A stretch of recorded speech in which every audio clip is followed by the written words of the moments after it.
I'm a maka'aina. I believe that all of life and my eyes work together. Maka means eyes in Hawaiian. So I spend my time helping the earth move her stuff around in the best way possible. I am delighted to be in the presence of the work done by the family here and the efforts that they have in holding this generous aloha out so that you can come and do pretty much what you have in mind. And they're calling it a starport. So, gosh, I'm so excited about that.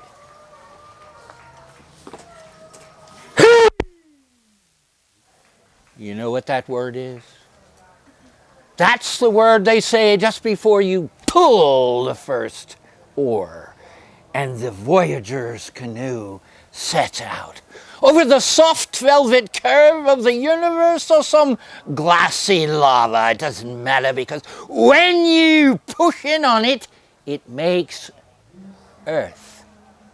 And earth makes life. So in this world of voyagers, and you have to know that you are all voyagers who came halfway around the planet to the littlest place possible with the most distance all around. But you, fucking voyagers, you're all the ones. And Uncle Robert says, I give you Starport. I'm telling you, this is auspicious. It's a TV, you know, it was going on. And I'll tell you why it's auspicious. It's auspicious because you're the ones who would get on the ship if it came, right? Yeah. Yeah. Let's just start there. Yeah. And since when have you seen somebody just roll out a runway about 1.25 miles long, not on the land, but in the ocean where it wasn't before? At the same time, the Hawaiians are reclaiming their right rulership of this. And let's face it, they don't need help too much with the commerce, but for God's sake, let's copy the culture down to the bone. It is so good. The galaxy, I believe, is waiting for this little thing to happen. They know they can't land in mass. That would freak everybody else out, and the news media would be looking for all that to play the next day, and then leaders would overreact and shoot at the spaceship. So, just a couple at a time. And you guys, like, what are you going to do if one lands tonight? Really? Give them a weekend pass. Give them to the local digs? All right, let's go there. That's good. I sort of loved the little parade down to the sea this morning where we were inviting the cetaceans in on the game. I say, take that party onto the ship and don't let them interfere. And then march through the ship and come back and see what happens. Now, they're going to have all the planning facilities on that ship they need to sort of work from here out. You can bet on that. But let me back up a second. Oh, magic shit. Where could you build a starport that just happened to have a little pool next door deep enough for whales? Yeah, are we going to pretend that whales are not part of the intelligentsia on planet Earth? Yeah, no, it's unreal. And it's such a good pool. And I don't know whether you heard them last night, but I think we're having some purging exercises, some ayahuasca. I don't know what they were taking, but it was very interesting. So there are all these reasons right now, and strangely enough, the best thing is this is the middle of nowhere. The government can't shoot at these guys and say, well, they were attacking secret facilities. No, there are no secret facilities around. This is intensely important because there's hardly a place on the planet where there aren't. So we're giving them no no way to overreact. And by the way, what would the world think if they sort of gunned down a bunch of Hawaiians trying to complain, claim their independence? Oh, bad, bad, That would be a heavy mark to over. They've done some dumb stuff already, but. So I painted this this portal, and what is important to notice, because what I did is I sent this remote viewing team out, and it took about 6 months for them, and I said, I want you to go to the local galaxy, find the best example of a starport you can, bring back the pictures, the images, and whatnot, and off they went. When that came back, I had 4 visionary artists in the studio, and I did the interpretation of the art remote viewing because I'm an intelligence officer and I'm also really handy with visual language. And then actually, it was a dream which sort of clinched the idea. And the idea is that you have inside the starport, imagine this, all the lava going all the way down, and you have a auspicious, sweet, sexy, spiritual, sacred food bar. I just didn't know how to reverse that. But so the deal is, I mean, I told you I wasn't giving you a presentation. I'm going to be a little nuts and stay there. So outside all of this, including the water here, all of that, you can put 130 standard ships out there, and you don't have to worry about it being lumpy. They don't do lumpy. They just stop where they want to.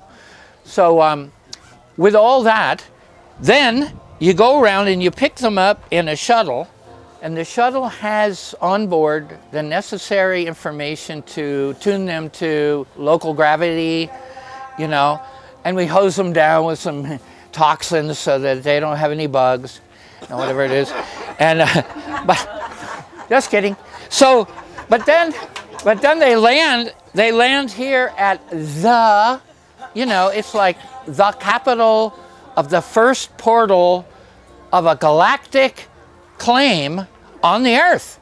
We're now galactic people. We're standing on galactic territory right now. Yes, hallelujah. First village, Hallelujah. maybe the first village on the planet, even though somewhat temporary, we're standing on that ground right now.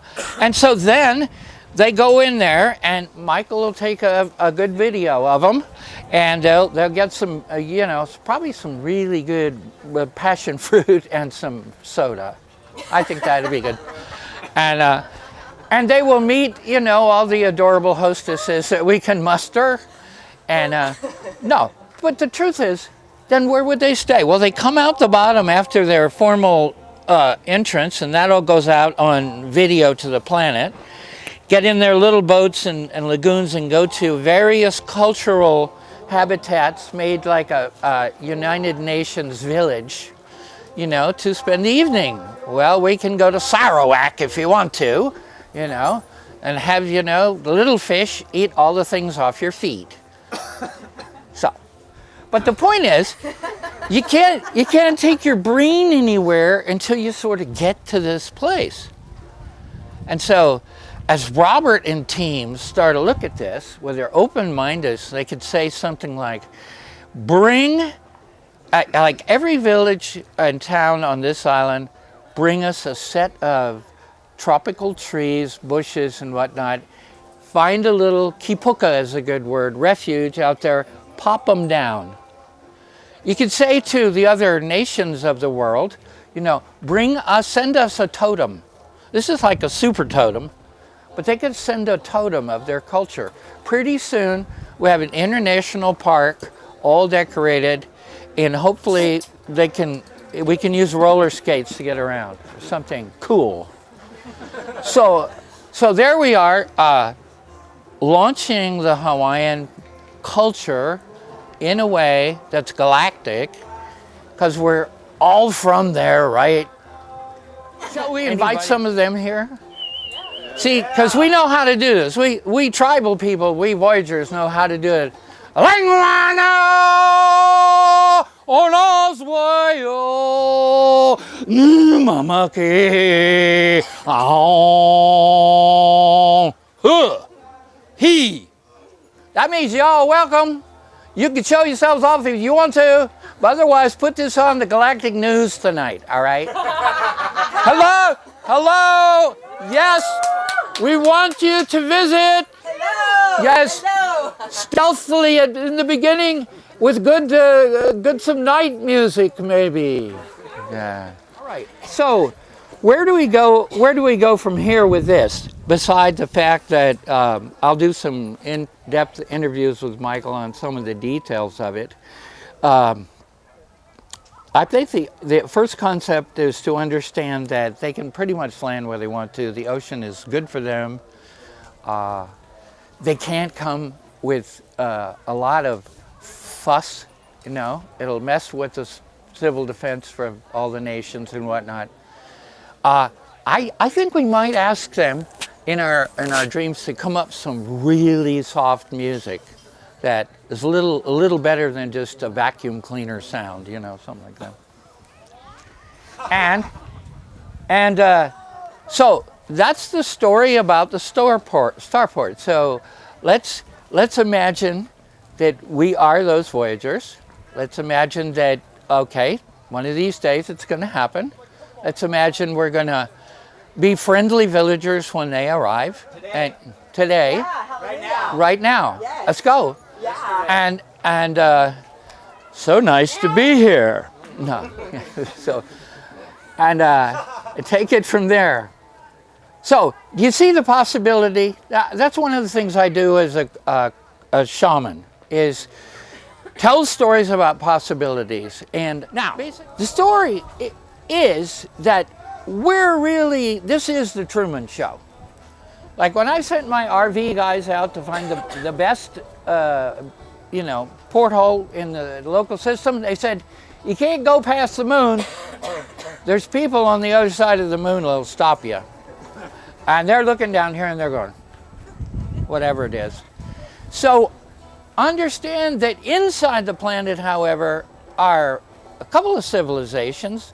One used to live out here until one of the interior oceans of this planet, and it carries water inside, shot out, covered this whole part of the world, and swished everybody up into, Shasta area, and the Mayans were the edge of the Lemurians and whatnot. These are stories, but I think this is pretty accurate. So I really believe that what's going on in our town is a model which could be we could help Poe out a little bit with that.